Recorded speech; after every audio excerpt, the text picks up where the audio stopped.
E aí, pessoal, tudo bom com vocês? Ó, o Provão Paulista está chegando e, como prometido, eu vou fazer uma revisãozinha aqui de história para o Provão Paulista. E o critério da revisão vai ser justamente o que saiu no edital do Provão Paulista. Tá, o edital ele apontou os conteúdos que serão cobrados e são pistas, né, das questões dos conteúdos que podem cair na prova e tudo mais, tá? Então essa revisão ela é com base no edital do Provão Paulista e dá pistas sobre as questões que podem cair na prova, tá? Lembrando que essa prova é muito importante, né, para quem é de escola pública, uma espécie de atalho aí pro vestibular, tá? Ó, para você que é da primeira série, então vai ser a primeira parte da revisão. E para você que é da terceira série, aí você pode dividir. Então, por exemplo, essa revisão da primeira série também serve para quem é do terceiro, por quê? Porque quem é do terceiro é cobrado, né, o conteúdo inteiro do ensino médio. Tá? Então, vai ter revisão para a primeira série, para a segunda série e a continuação com a revisão de vocês da terceira série, que é a fase mais recente da história. Tá? Mas para quem é do terceiro, é todo o conteúdo do ensino médio. Beleza, pessoal? Então, vamos lá, espero que ajude.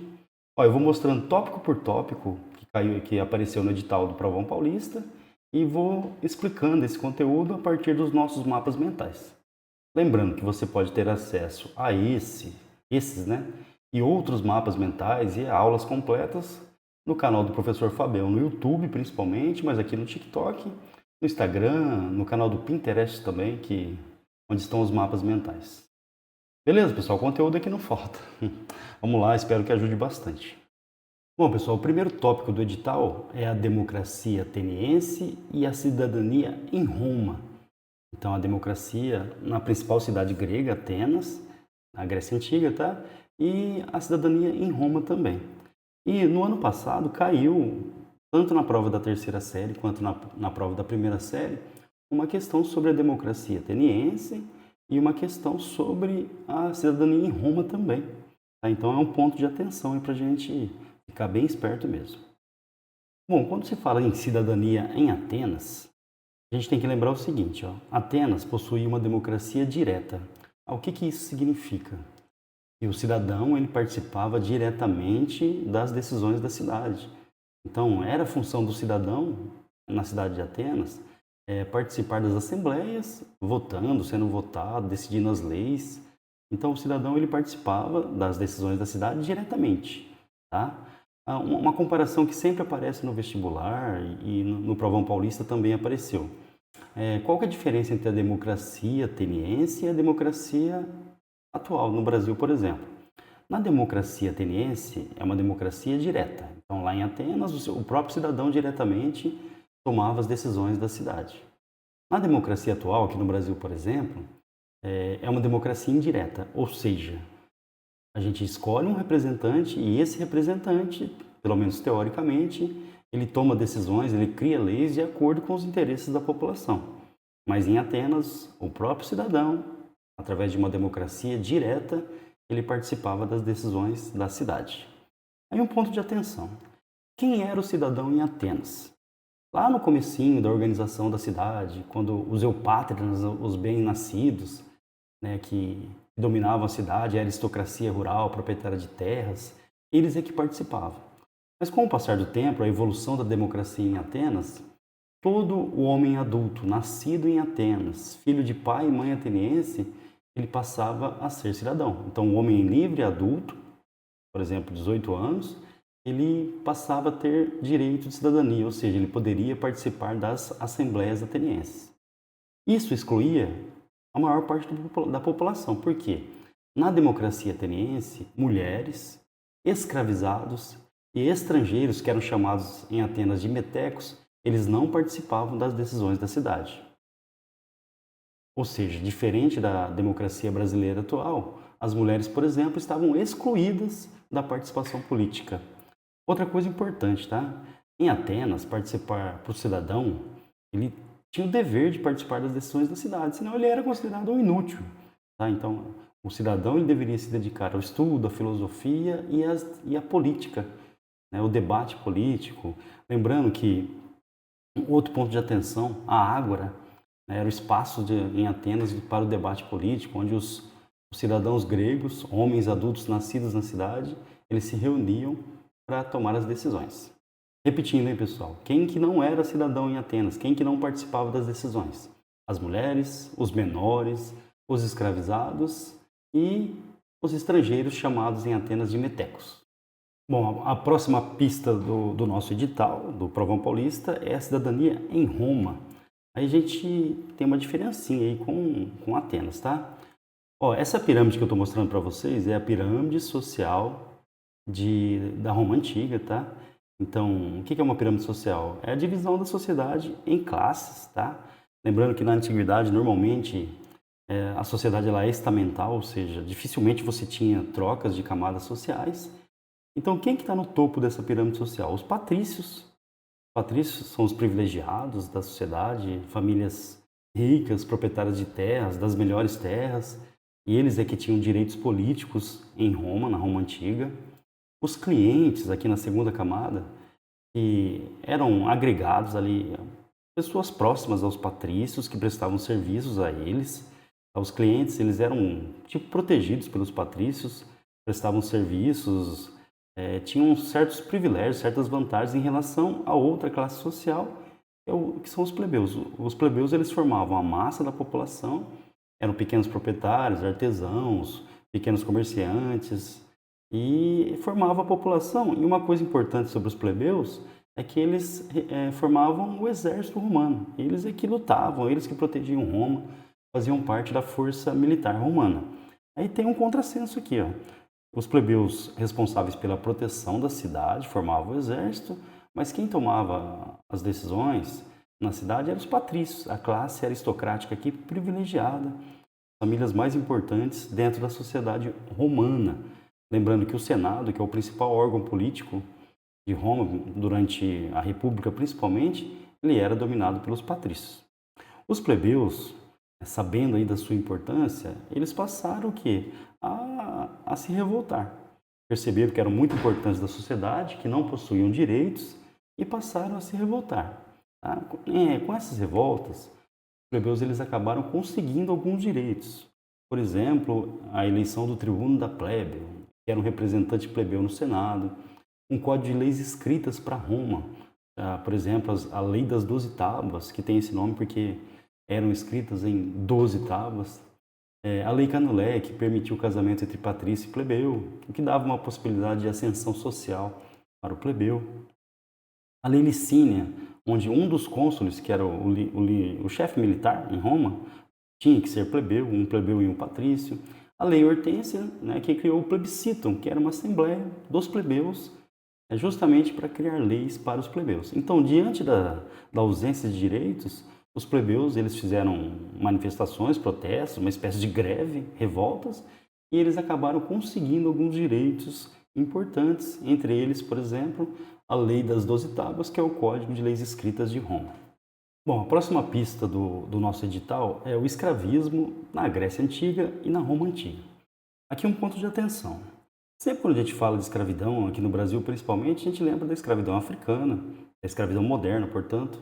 Mas a escravidão na antiguidade, ela era um pouco diferente da escravidão moderna. Então, por exemplo, qual que era o critério normalmente para uma pessoa se transformar no escravo, tá? No escravizado?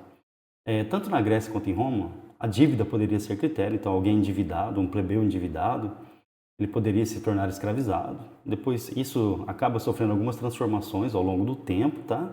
Mas a principal forma de aquisição de escravizados era justamente a guerra, a conquista. Então, os prisioneiros de guerra, eles acabavam sendo escravizados. Principalmente em Roma, o escravizado ele era tratado como um objeto. Então, alguém que pertencia lá ao seu proprietário e era tratado como um objeto, e o proprietário poderia fazer o que bem entendia com o seu escravizado, tá? Isso principalmente em Roma. E em Roma também, o escravizado ele tinha várias funções. Então, trabalhava na agricultura, artesão, vendedor de porta em porta, como gladiador, por exemplo. Era um objeto sobre o uso do patrício ou do seu proprietário, por exemplo. E muitos gregos, né, devido à cultura grega, à filosofia, eles eram utilizados como professores, né, na sociedade romana, escravos professores para os filhos dos dos romanos, das famílias patrícias dos romanos. Mas, de novo, os critérios de escravidão na antiguidade não levam em conta a cor da pele. É o prisioneiro de guerra ou alguém que estava endividado e acabou sendo escravizado por conta dessa dívida. Mas, de novo, o escravizado é tratado como um objeto. Um detalhe interessante, né? A palavra escravo, ela deriva de eslavo, que eram europeus ali do norte, mais ao norte da Europa, que eram escravizados. Aí, com o passar do tempo, eslavo acabou se transformando na palavra escravo. Lembrando que o melhor termo atualmente é escravizado, não é isso? A base, principalmente em Roma, de novo, né, era a base da produção da sociedade romana, no Império, principalmente, era a escravidão. Beleza? Sociedades escravistas, portanto. Pessoal, lembrando que vocês encontram essas aulas completinhas, tá, em detalhes, lá no canal do professor Fabião. A próxima pista do edital ainda continua sobre Roma, tá? É o Império Romano, crise e derrocada no Ocidente. Lembrando que lá no finalzinho da história da Roma Antiga, o Império Romano ele foi dividido em dois, passava por uma grave crise econômica, as fronteiras ali sendo ameaçadas.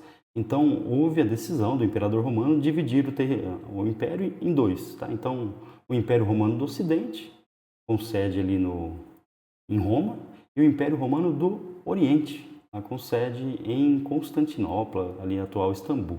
Tá? O Império Romano que cai no século V, ali no ano de 476, é o Império Romano do Ocidente. O outro Império Romano, que é o Império Romano do Oriente, ele vai existir ainda por mais 1000 anos. Vai cair em 1453, tá? 1000 anos depois. Bom, o que contribuiu para essa crise? Roma chegou ao auge do seu território, ali por volta do século IV, e eles pararam a expansão territorial. O fim da expansão territorial vai acabar tendo consequências econômicas. Por quê? As riquezas das conquistas, elas pararam de chegar, e principalmente a mão de obra escravizada. Por quê? O que abastecia a escravidão era justamente as conquistas, né? Eram justamente as conquistas. Como elas pararam, o número de escravizados começou a cair, teve uma crise na produção, que gerou uma crise no comércio, que gerou uma crise na arrecadação de impostos, faltou dinheiro para proteger as fronteiras do território. Tá? E em volta do Império Romano, vários povos, principalmente ali do norte da Europa, que os romanos chamavam de bárbaros. Atenção, tanto os romanos quanto os gregos, eles usavam esse termo para se referir aos estrangeiros. Bárbaro, então, seria o quê? Alguém inferior ao romano ou alguém inferior ao grego. Então, tanto os gregos quanto os romanos, eles consideravam inferiores aqueles que não compartilhavam da mesma cultura, ou seja, que eram de culturas ou de civilizações diferentes. Lembrando, né, pessoal, isso foi questão do Enem e caiu já no provão, na prova paulista. Então, o termo bárbaro é uma xenofobia que tanto os romanos quanto os gregos eles faziam ali com os estrangeiros. Consideravam quem era estrangeiro inferior. Aqui eu lembro de um aluno que gosta desse tema aí, que é o Isaac, lá do primeiro B. Bom, lembrando então, os romanos e os gregos, não esqueça, tratavam os estrangeiros como inferiores e os chamavam de bárbaros. Foram justamente esses povos, né, chamados bárbaros pelos romanos, que acabaram invadindo e levando à queda do império. O último imperador romano, o Rômulo Augusto, ele foi derrubado pelo rei bárbaro Odoacro no ano de 476, colocando fim ao império. A questão que caiu no ano passado na prova paulista da terceira série, ela falava principalmente do ataque às cidades. Então, quando esses povos que os romanos chamavam de bárbaros, eles atacavam o império, eles atacavam principalmente as cidades. E a população acabou fugindo para a área rural, então as cidades praticamente ficaram abandonadas durante esse período. Houve ali uma crise urbana na Europa e uma sociedade que acabou se ruralizando na chamada Idade Média, que vem logo na sequência. Outro ponto de atenção, quando cai o Império Romano do Ocidente, começa uma nova fase da história, uma nova divisão da história, que é a Idade Média, tema que também será cobrado aí no provão paulista, tá? Outra pista do edital fala sobre o legado tanto da cultura grega quanto da cultura romana para o mundo atual. Então a gente pode citar uma série de coisas. Por exemplo, os gregos deixaram as Olimpíadas como símbolo de confraternização e amizade entre os povos. Lembrando que quando lá na Grécia Antiga os jogos eram realizados na cidade de Olímpia, as guerras paravam, eles jogavam e depois voltavam para as guerras, né? Então, símbolo de confraternização entre os povos. A palavra polis, então, que era cidade na Grécia, acabou denominando várias cidades, por exemplo, no Brasil. Então, Fernandópolis, que é a cidade do Fernando, Florianópolis, que é a cidade do Floriano. Em relação à cultura ocidental, muita influência da cultura grega. O direito romano, também acabou influenciando o mundo ocidental. Por exemplo, quem pretende fazer direito aí, espero que vários, tá? Estudantes queiram, vai estudar, provavelmente vai estudar direito romano, lá na introdução do curso de direitos, tá? Então são várias heranças importantes que tanto os gregos quanto os romanos deixaram para o nosso mundo ocidental. O edital também fala sobre o período macedônico. É o Império de Alexandre o Grande, é um dos maiores impérios que já existiram. Mas aqui acho que o ponto de atenção é sobre o helenismo, né? O que foi o helenismo? Os romanos chamavam os gregos de helenos. Então a cultura helenística é a cultura grega, a cultura ocidental.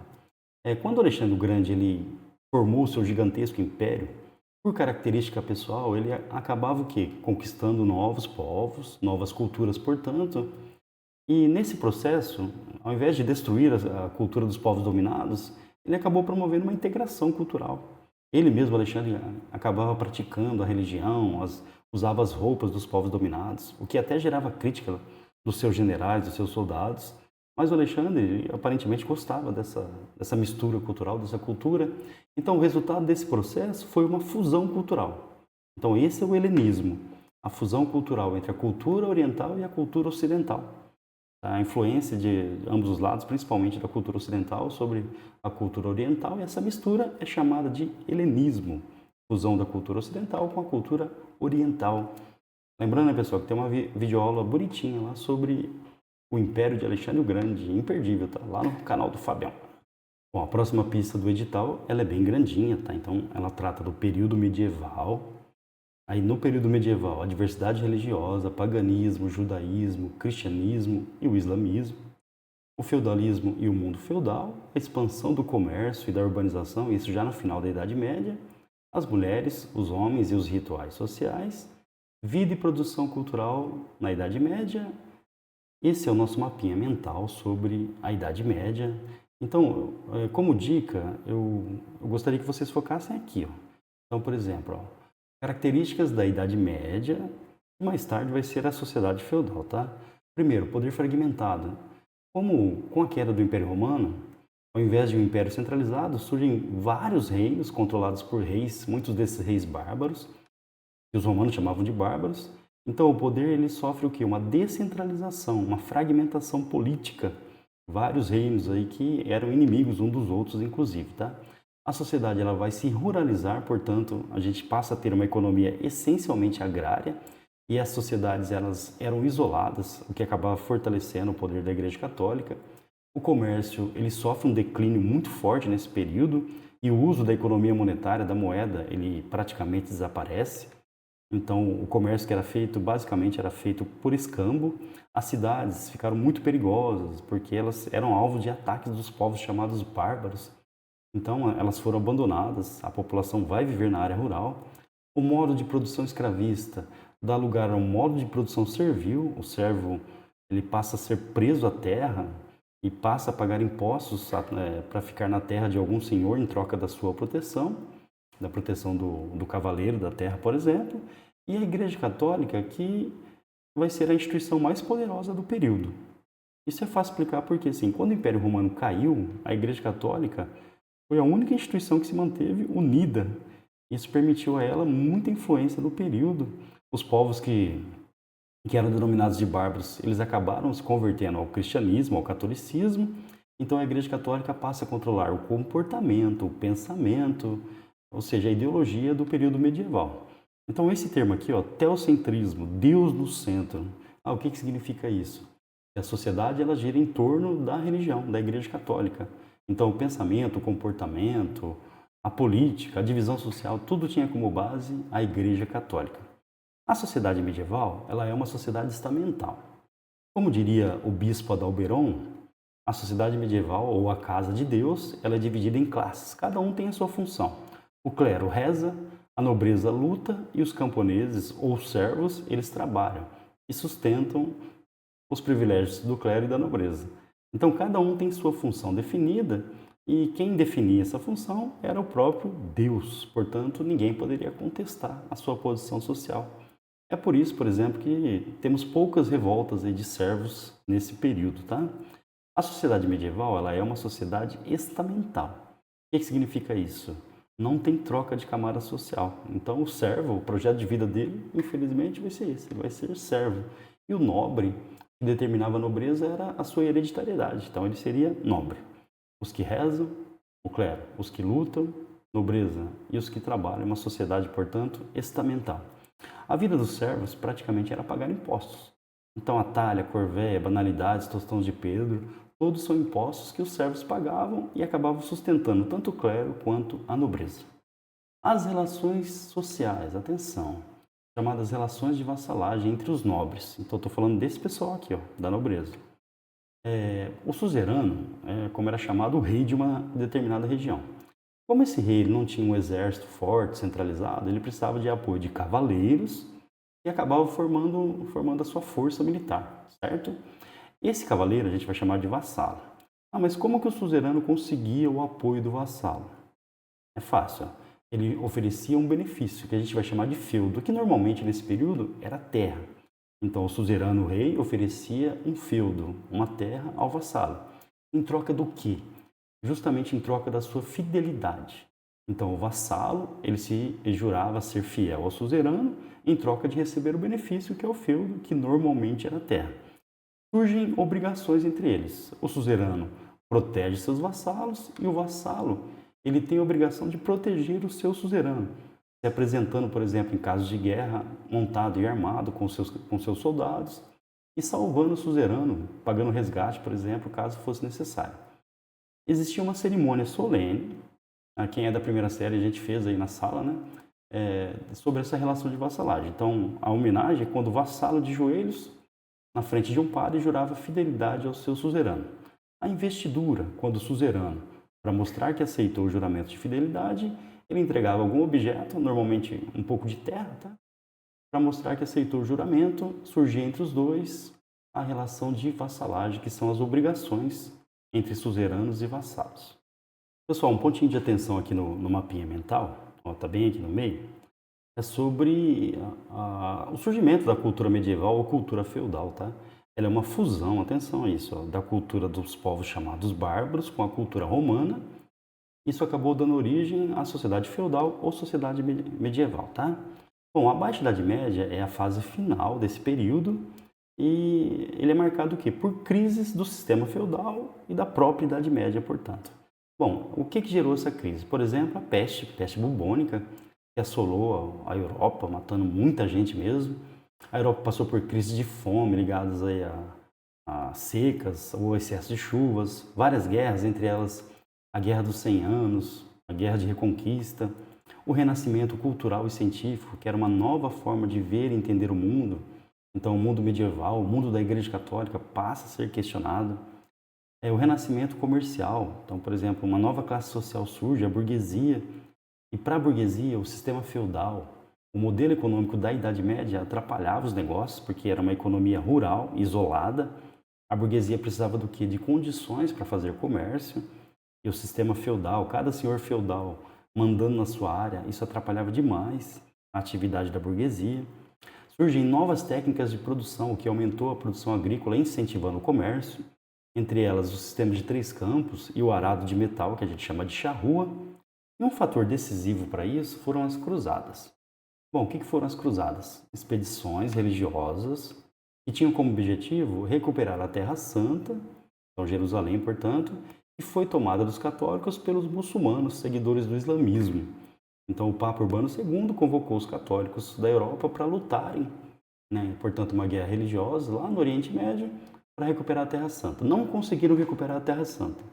Porém, as cruzadas elas tiveram um outro efeito, que foi a reabertura do comércio com o Oriente, que estava fechado até então. E do que tinha no Oriente que interessava os europeus? As chamadas especiarias. Eram temperos, cravo, canela, pimenta do reino, produtos de luxo como seda, porcelana. Esses produtos eles eram muito valorizados na Europa e essa reabertura comercial acabou incentivando o chamado renascimento comercial que vai levar também ao renascimento urbano. Ou seja, essa estrutura de comércio forte, de alta produtividade agrícola, de fortalecimento das cidades, não combinava mais com o mundo do feudalismo. Isso vai gerar uma crise do sistema feudal que vai levar ao quê? À centralização da política e à formação das chamadas monarquias nacionais ou Estado moderno, que é justamente a próxima dica aí do edital, tá? A formação dos Estados modernos que começam a surgir ali com a queda do feudalismo, portanto, o final da chamada Idade Média e o começo da Idade Moderna. Bom, pessoal, então como eu disse, a próxima pista, né? Não se enrosquei. Então, pessoal, como eu disse, a próxima pista do edital é a formação dos estados modernos ou das monarquias nacionais, que nada mais são do que a formação dos países europeus, tá? Portugal, Espanha, Inglaterra, mais tarde vem os outros, tá? Na sequência, mas formação dos países europeus. E a outra dica é os aspectos políticos e socioculturais desses países, desse Estado moderno. E aqui na dica está como antigo regime. O que é o antigo regime? É o Estado absolutista. Então, essas monarquias nacionais, esses Estados modernos que surgirão na Europa, eles se organizarão no modelo absolutista, ou seja, Estados absolutistas com um governo centralizado nas mãos de um rei muito poderoso, tá? Então, primeiro, aqui no mapinha mental, a formação do Estado moderno. O feudalismo, como a gente viu agora há pouco, ele entrou em crise por esses diversos fatores que estão aqui, ó. Um deles, né, talvez o principal, o fortalecimento da burguesia. Então, para a burguesia, aquele modelo fragmentado, feudal, não combinava mais com o mundo novo que estava surgindo. Para a burguesia, seria mais interessante o quê? Um governo centralizado que permitisse as suas atividades econômicas, que desse proteção ao comércio, que organizasse a economia. Bom, com o Estado moderno surge, isso aqui é super dica, tá, pessoal? Dica bônus. Dica bônus. Surge a chamada burocracia estatal. O que é burocracia estatal? É justamente a organização do Estado. Então, os funcionários, as leis, né, a Constituição, então todo Estado tem sua Constituição, que pode ser autoritária ou não. Funcionários que vão cobrar os impostos, por exemplo, ou que vão trabalhar para o Estado, por exemplo. Eu sou parte da burocracia estatal, funcionário público, por exemplo. E uma que caiu no Enem recentemente, ó. O Estado moderno ele vai ter o quê? Um exército permanente, o que não existia lá no mundo feudal. Lembrando que no mundo feudal, o rei ele reunia seus exércitos em tempos de guerra e depois eles eram desmobilizados. Com a formação do Estado moderno, passa a existir uma força militar permanente, repressiva permanente, a serviço do governante, a serviço do rei absolutista, o que obviamente vai dar muita força para esse rei. Então, por exemplo, no Enem caiu assim, né? Uma das características do Estado moderno era o monopólio do uso da força pelo Estado, pelo rei. Então, um exército permanente que garantia o poder do rei. Bom, o modelo econômico do Estado absolutista é o mercantilismo, a gente vai ver daqui a pouco, tá? E vários pensadores na época, os chamados teóricos do absolutismo, eles defendiam o quê? A centralização política, o rei absolutista. Pessoal, uma curiosidade, o principal expoente do absolutismo é o Luís XIV, aquele que disse o Estado sou eu. Então, ele era o Estado. Então, o expoente máximo, o exemplo máximo é de um rei absolutista. Bom, 3 pensadores aqui, ó. O Jacques Bossuet, o Nicolau Maquiavel e o Thomas Hobbes.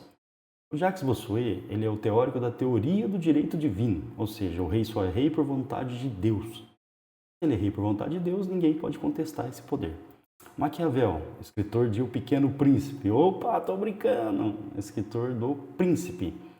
Ele é considerado o pai da ciência política. Então, nessa obra, O Príncipe, o Maquiavel ele dá dicas de como o que o governante deve fazer para manter o poder, para manter os interesses do Estado. E segundo Maquiavel, nada está acima dos interesses do Estado.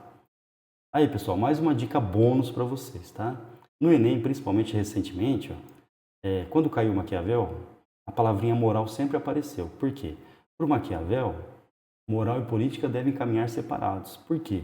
Porque o rei, para manter o poder, para manter os interesses do Estado, muitas vezes ele pode ter que agir contra a moral, sendo violento, sendo agressivo, agindo contra a caridade. O rei deve ser bom? De preferência, sim.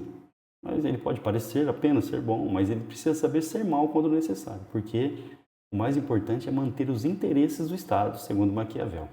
Essa frase que está em vermelho aqui, ela foi atribuída a ele, mas não é dele, né? Os fins justificam os meios, ou seja, nada está acima dos interesses do Estado. O Thomas Hobbes é um dos contratualistas, ele escreveu o Leviatã. Então, na visão do Hobbes, o homem lá no seu estado de natureza, totalmente livre, antes da organização da sociedade, o ser humano é mau, ele é perverso, ele é violento, ele está em constante estado de guerra. Ou seja, ele é lobo do próprio homem, ele é predador do próprio homem. Quando o ser humano ele sai do estado de natureza para viver em sociedade, então ele vai abrir mão dessa liberdade total. Para viver em sociedade, ele vai precisar do quê? De um estado forte, um leviatã, um monstro. Um estado que se imponha pelo medo para controlar essa maldade original do ser humano. Por quê? O homem é predador do próprio homem. Então, só um estado forte, um estado absolutista, seria capaz de controlar essa maldade original do ser humano. Lembrando, quando fala de Hobbes, lá no estado de natureza, o ser humano é mau. Para viver em sociedade, ele abre mão da sua liberdade total original e passa a viver sobre regras de um estado forte, um estado que se imponha pelo medo para controlar essa maldade original. E lembrando que o ser humano ele sai do estado de guerra, uma espécie de contrato social, para viver em sociedade sob regras de um estado absolutista, segundo Hobbes. Pessoal, a próxima dica do edital é o renascimento cultural e científico. A dica foi só essa, tá? Não apontaram nenhum detalhe sobre o renascimento cultural. Mas eu acredito, tá? Aqui no nosso mapinha mental, que o que vai ser cobrado é essa parte aqui, ó, que é a comparação entre o pensamento medieval e o pensamento do Renascimento, o pensamento renascentista. Então, a arte medieval, a arte renascentista, uma comparação. A gente fez muitas vezes na sala isso, tá? Principalmente aqui com o pessoal da primeira série. Bom, então, ó, na Idade Média, o teocentrismo, Deus no centro. No pensamento renascentista, o antropocentrismo, o homem no centro. Aí essa imagem aqui, ó, o homem vitruviano de Leonardo da Vinci. O que o antropocentrismo fala? O ser humano, que na visão medieval era visto como um ser decaído, pecador, sem importância, na visão renascentista ele passa a ser o centro, ou seja, a principal criação de Deus, belo, importante, diferente do ser decaído e pecador na visão medieval. Deus perdeu a importância? Professor, não. É que o homem passou a ser importante, valorizado e belo pela visão do renascimento cultural e científico. Lembrando que esse movimento ele é inspirado na cultura grega e romana, a cultura greco-romana. O humanismo, o ser humano com suas capacidades de usar a razão, de produzir ciência, de interferir na natureza, por exemplo. Nacionalismo, que é o uso da razão. Naturalismo, valorização da natureza, por exemplo. O individualismo, o hedoísmo, que é a busca pelos prazeres da vida, os prazeres da carne, por exemplo. Outra comparação importante, a arte medieval, ela tinha como base principalmente os temas religiosos. Já a arte renascentista, surgem as cenas do cotidiano, retratos, por exemplo, aqui é a Mona Lisa. As obras, elas ganham realismo, ganham perspectiva também, que é aquela noção de profundidade. Na ciência, na Idade Média, basicamente, eram os dogmas da igreja que prevaleciam. Na ciência renascentista, ela vai ser baseada no empirismo, ou seja, na experimentação, no teste, na experiência, para chegar à verdade sobre todas as coisas. Dois exemplos aqui, por exemplo, a igreja defendia a teoria geocentrista, que colocava a Terra no centro. Já na visão renascentista, por Nicolau Copérnico, depois por Galileu Galilei, a visão heliocentrista, que colocava o Sol no centro. Obviamente que a visão heliocentrista está correta, o sistema solar, o Sol no centro, os planetas girando em torno dele, mas a igreja não aceitava a contestação. Por isso, o Galileu foi até preso pela igreja, torturado e teve que negar essa descoberta da ciência. Então, o nosso foco aqui no Renascimento Cultural é a comparação entre o pensamento medieval e o Renascimento. Lembrando que nesse período aqui a gente tem a transição da Idade Média para a Idade Moderna. Então, vários eventos aconteceram, entre eles o Renascimento Cultural, a expansão marítima, a Reforma Protestante, a Contra-Reforma Católica. Foram todos eventos desse período que marcam a transição da Idade Média para a chamada Idade Moderna. Pessoal, para não ficar muito longo, eu vou separar então a história geral e a história do Brasil, está nessa primeira parte aqui. Então, a gente está fazendo história geral, aí depois eu faço um separado para a história do Brasil, senão vai passar de 1 hora aqui, tá? A próxima dica do edital do Provão é a expansão marítima e a constituição do espaço atlântico, mercantilismo e colonização. Bom, sobre esse tema, Eu acho assim, a gente tem que ficar esperto. Deixa eu pegar o mapinha mental. Ó. Olha aí. Por exemplo, quais eram os objetivos da expansão marítima? Lembrando que a expansão marítima é quando os países europeus, principalmente Portugal e Espanha no início, eles começaram a explorar o Oceano Atlântico em busca de riquezas. Então, quais eram os objetivos da expansão marítima? Encontrar riquezas. A quais riquezas? Metais preciosos, as chamadas especiarias lá do Extremo Oriente. Então, os portugueses eles queriam encontrar uma nova rota em direção às Índias, contornando a África, o que era uma missão assim, muito difícil na época, conquistar novas terras. Questão ideológica, ó, a expansão do catolicismo. Lembrando que a Igreja Católica perdia fiéis na Europa nesse momento, então ela buscava aí novos adeptos em outras terras descobertas, na África e também na América. E uma das principais atividades econômicas, fruto da expansão marítima, será o quê? O comércio de escravizados. Então, no caso da expansão marítima, foca aqui nos objetivos. Lembrando, lá no edital está falando assim, a formação do espaço atlântico. É que a partir da expansão marítima, o comércio no Oceano Atlântico ele vai ficar muito forte. Então, o centro comercial do mundo era o Mar Mediterrâneo. Com a expansão marítima, o Oceano Atlântico ele passa a ser o ponto central do comércio mundial. Então, aqui a gente tem uma etapa inicial do processo de globalização. Então, a globalização, que é um tema muito atual, né, ele começa aqui com a expansão marítima. Então, nesse momento, as caravelas acabaram conectando os continentes, então a América, a parte mais ao sul da África, a Ásia, a Oceania, foram conectados comercialmente.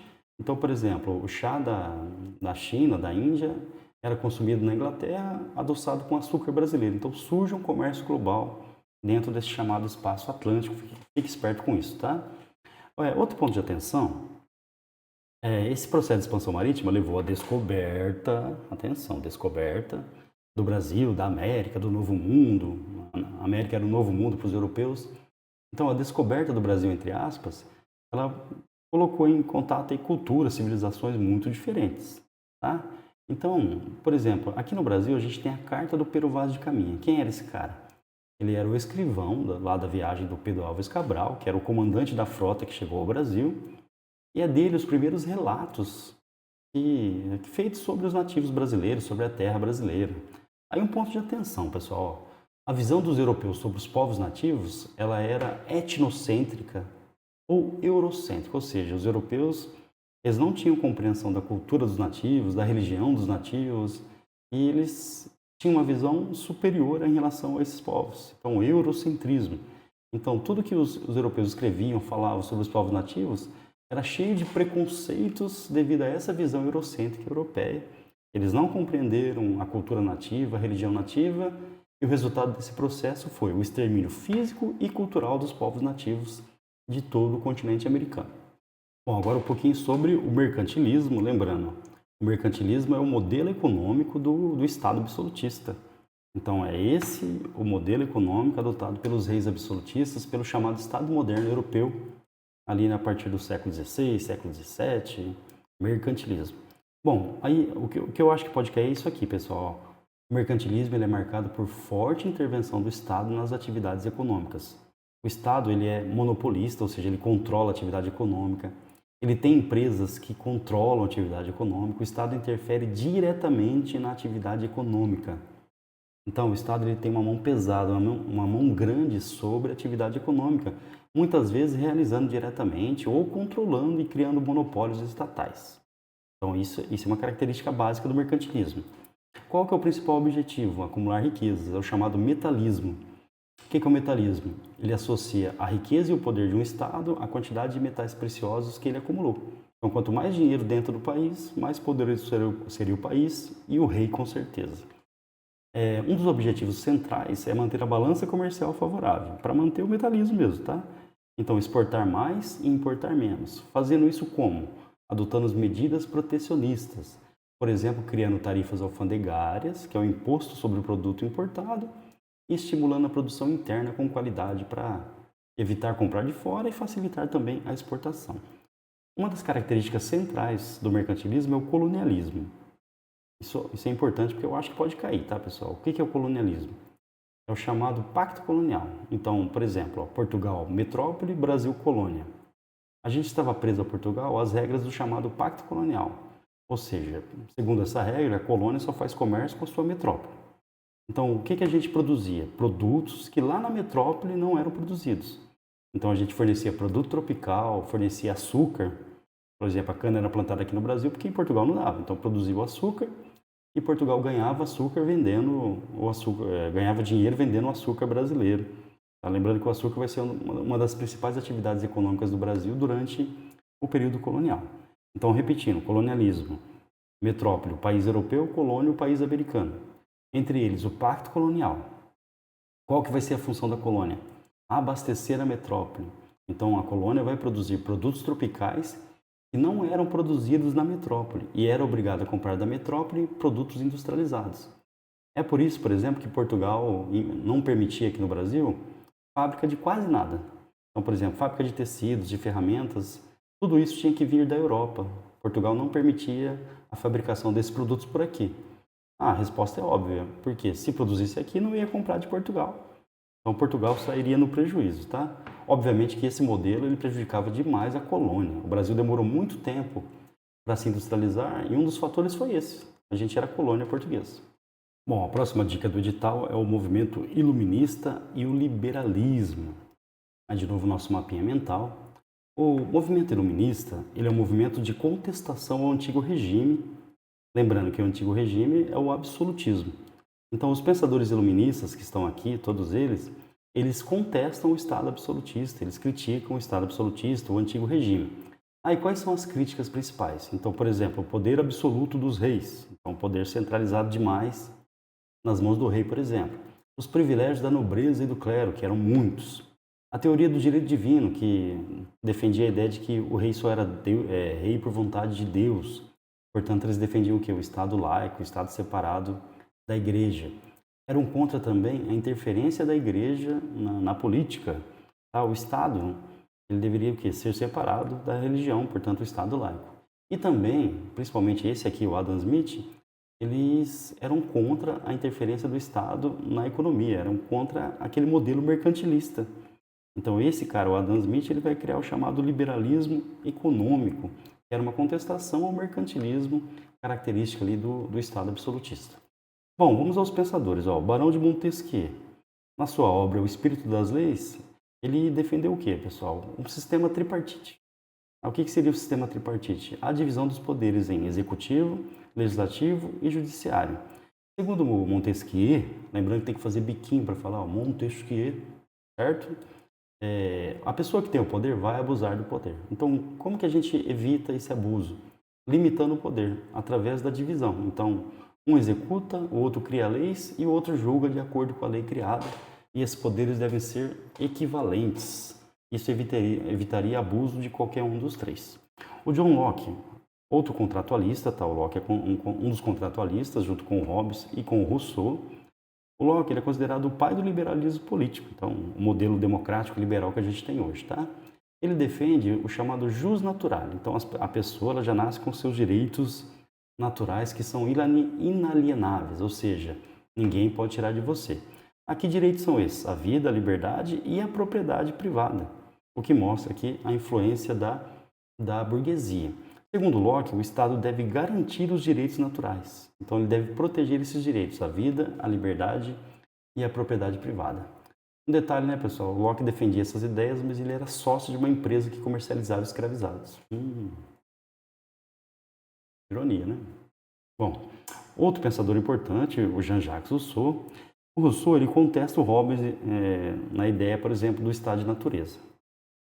Então, enquanto Hobbes dizia que o homem no estado de natureza é mau, ganancioso, perverso, violento, o Rousseau ele dizia que o homem no estado de natureza, totalmente livre, ele era bom, caridoso, solidário.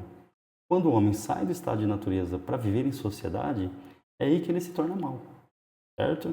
Porque, e qual que seria a causa dessa maldade? A propriedade privada. Então, segundo Rousseau, a causa de todos os males da sociedade é a propriedade privada, porque ela depende da exploração de um ser humano sobre o outro. O Rousseau, ele defende o quê? O contrato social também, ele é um contratualista, só que as leis, as regras da sociedade, elas deveriam partir, atenção, dica bônus também, de uma vontade geral, ou seja, as leis seriam criadas pelo conjunto da população Então, a própria população criaria suas regras e seguir as regras seria como obedecer a si mesmo. Então, você não teria por que contestar as regras. Então, a gente chama isso de democracia direta, como acontecia lá em Atenas, na Grécia Antiga. Democracia direta, o próprio cidadão, a partir de uma vontade geral, então a vontade da maioria, é que organizaria a sociedade. Agora, atenção, isso aqui eu acho que cai. Adam Smith, ele é o chamado pai do liberalismo econômico, pai da economia moderna, lembrando que ele contesta o mercantilismo. Enquanto o mercantilismo ele prega a interferência do Estado direta na atividade econômica, o Adam Smith ele diz que o Estado ele deve ser apenas um organizador, um regulador, uma mão invisível. Atenção, uma mão invisível. O Estado ele não deve interferir diretamente, ele deve ser mínimo. Deve permitir que as atividades econômicas aconteçam livremente, pela iniciativa privada, atividade privada, livre iniciativa. São todos termos-chave para o liberalismo econômico. Então, ao invés de um Estado interventor, um Estado apenas regulador da atividade econômica, deixando a atividade econômica funcionar livremente, a partir da livre iniciativa. Então, segundo esse pensamento, o que define o preço das mercadorias e dos salários é a lei da oferta e da procura, ou seja, a demanda. Se tem bastante, o preço cai. Se tem pouco, o preço sobe. Lei da oferta e da procura. Bom, pessoal, agora o nosso último tópico de história geral, tá? Da primeira série, não esqueçam. Lembrando que o pessoal do terceiro tem até essa parte também. Do artesanato à fábrica, a gente vai falar das transformações do mundo do trabalho e da Revolução Industrial. Aí, de novo, utilizando o nosso mapinha mental, eu acho que o foco, tá, pessoal, é nessa parte aqui, ó. Tá? Então, a gente está nessa parte aqui. Então, por exemplo, lá na Idade Média, a produção era artesanal. Então, você tinha oficinas artesanais que tinham caráter doméstico, eram em casa, por exemplo, um espaço na própria casa ou uma oficina muito pequena. O artesão ele era dono dos meios de produção, ou seja, tudo que é necessário para produzir, as ferramentas, matéria-prima, e ele controlava todo o processo produtivo, com poucos ajudantes, muitas vezes um ajudante apenas. Esse modelo artesanal ele tem como característica o quê? Uma produção lenta, e era individual, né? Então a produção era feita, por exemplo, eu vou fazer um sapato na Idade Média, medir o pé da pessoa e fazer o sapato para aquele pé com aquelas medidas. Uma produção muito lenta na Idade Média. Na transição da Idade Média para a Idade Moderna, surgem as primeiras manufaturas. Aí o que muda? Ao invés do artesão ser o dono da oficina, surge um empresário, e esse empresário agora é o dono dos meios de produção. Então o local, as ferramentas, a matéria-prima é tudo dele. Esse empresário contrata os artesãos. Então o artesão ele começa a fornecer a sua força de trabalho. Então aqui a gente já tem um modelo capitalista sendo fermentado. Começa a divisão, isso aqui é importante, começa a divisão do trabalho em etapas. Cada um passa a fazer uma parte do processo que vai levar à alienação do trabalhador, ou seja, ele perde o controle do processo produtivo e deixa de saber fazer o produto inteiro, tá, pessoal? Então, assim, o artesão que controlava o processo produtivo inteiro, ele passa a trocar a sua força de trabalho por um salário. O Marx, ele discute bastante o conceito de mais-valia. O que é mais-valia? É o lucro. Então, o resultado da produção, o lucro que o empresário vai ter, resultado do uso da mão de obra do trabalhador, do operário. Lembrando que desse lucro, a menor parte fica para o operário e para o proletário e a maior parte fica para o empresário. Tá? A maquinofatura. Aí é o processo. Da manufatura, a gente vai para o surgimento das primeiras máquinas no processo produtivo. Então, surgem os teares mecânicos, aí depois o motor a vapor, ele é incorporado a esses teares. O uso das máquinas vai aumentar muito a produtividade e vai também substituir a mão de obra humana nessa produção, tá? Nesse período aqui, a gente tem duas classes sociais que surgem, né, que começam a ficar muito importantes. A burguesia, donos do capital, donos dos meios de produção, e o restante da população, que é o proletário, ou seja, aqueles que vendem, que dependem do trabalho para sobreviver e trocam o trabalho por um salário. Então, a burguesia controla os meios de produção, donos do capital, e o proletariado que trabalha. Então, o Karl Marx ele vai abordar bastante a disputa de classe entre essas duas classes sociais. Bom, esse é o ponto de extrema atenção. Como que eram as condições de trabalho lá no comecinho da Revolução Industrial? Então, não tinha direito trabalhista, as jornadas eram longas, os salários eram baixos, ambientes insalubres, contratava mulher e criança, então mão de obra infantil mesmo, tá? Para poder pagar menos. Ou seja, a ideia de direito trabalhista nem existia. Então, violência contra as crianças, contra as mulheres. Ou seja, o ambiente, a ausência de direitos era muito grave. Surgem movimentos sociais que vão começar a lutar por direitos, entre eles o ludismo. O ludismo, também conhecidos como quebradores de máquinas. Eles culpavam as máquinas pela fome, pela miséria e pelo desemprego. Então, qual que seria a solução? Destruir as máquinas. Obviamente que não deu certo, né? Aí, os líderes foram presos e enforcados, por exemplo. O cartismo, né, que tem esse nome devido à Carta do Povo, escrita por esse cara aqui, ó, William Louvet, defendia melhores condições de trabalho e direitos políticos, por exemplo, o voto universal masculino. As trade unions seriam o quê? Espécies de sindicatos lá na Inglaterra, que lutavam também por direitos trabalhistas, queriam, por exemplo, a limitação do trabalho infantil, conseguiram esse avanço, e uma jornada de 10 horas por dia.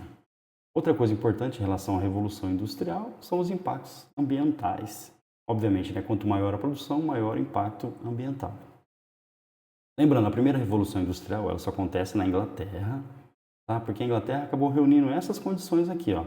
Um governo com forte influência da burguesia, conseguiu acumular capital, né, devido à sua política mercantilista, e parte desse dinheiro veio do Brasil, através de Portugal. Na Inglaterra tinha reserva de minério de ferro e carvão mineral, então a matéria-prima e o combustível da Revolução Industrial, e muita mão de obra barata devido à política dos cercamentos. As cidades começaram a crescer muito rápido mesmo, e tinha muita mão de obra disponível para trabalhar nessas fábricas inglesas. Bom, pessoal, terminamos a parte da história geral, tá? Então, aqui na Revolução Industrial. E agora a próxima etapa é a história do Brasil, comecinho ali, o período colonial, tá? Vai ser menor a outra parte, mas já aproveita e vai revisando aí, óbvio, quem quiser, né, pessoal? Vai revisando essa parte aí. Lembrando que a gente está revisando na sala também, tá? Espero que ajude, tá? Tá, vamos lá, pessoal, vamos detonar. Bora. Tchauzinho. Ó, não esquece aqui dá um like, compartilha.